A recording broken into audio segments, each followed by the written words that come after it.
ഞങ്ങളെ ഇന്ന് ലുലു പോയതാ. ആൾക്കാർ പറയും കടാണ് ഇത് കടാണ് ഓരോ പർച്ചേസ് ഉണ്ടായി പിന്നെ അതൊക്കെ നമുക്ക് ഇറച്ചി ബീപ്പിയാണ് ഫുള്ള്. അതല്ലെങ്കിൽ നാലേക്കാ ഈ കട അത്ര കടണ്ട് ഇത്ര കടണ്ട് ഓ പർച്ചേസ് കണ്ടപ്പോ ഞാൻ വിചാരിച്ചു എന്ത് കട നമ്മളെ നാട്ടില് ഇതേമാതിരി ചായപ്പിന് മുന്നിൽ ഇരുന്നുകൊണ്ട് അതേമാതിരി നമ്മള് ലുലുവിന്റെ മുന്നിൽ ഇരുന്നാണ്ട് അതന്നെ സംഭവം. എന്താ നമ്മള് ചെയ്യാ ഒരു ഐഡിയ കിട്ടിയില്ല. അപ്പൊ ഇതാണ് ഞങ്ങള് എവിടെ പോയാലും മലയാളീസ് ഇങ്ങനെയാണ്. അതാണ് നമ്മളെ സീറ്റ് എവിടെ കിട്ടി ആൾക്കാരെ പോകണമെങ്കിൽ ഇറച്ചി തിന്നിരിക്കും. എന്നാലും മലയാളി അല്ല. മലയാളി സീറ്റ് തുടങ്ങിക്കോ.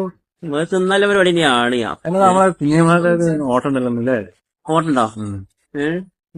ഭയങ്കര ഓട്ടാ. നല്ല ഓട്ടം കൊറേ കാശിന് ആവശ്യമുണ്ടോ?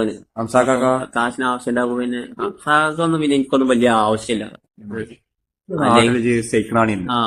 ഓരോ കാശ് കുറെ ആവശ്യമുള്ള ആൾക്കാരെ പോകണം. നമ്മള് എൻജോയ് ചെയ്യുന്നതൊക്കെ കഴിഞ്ഞിട്ടൊക്കെ മതി.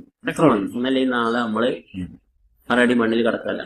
6 അടി മണ്ണിൽ ഒരു വീട് അന്തസ്സുള്ളൊരു കുഞ്ഞാവ് ആർക്കാണിവിടെ സ്ഥിരവായ്വ് അവധിയടുത്തു മരിച്ചാൽ പിന്നെ 6 അടി മണ്ണിൽ ഒരു വീട്.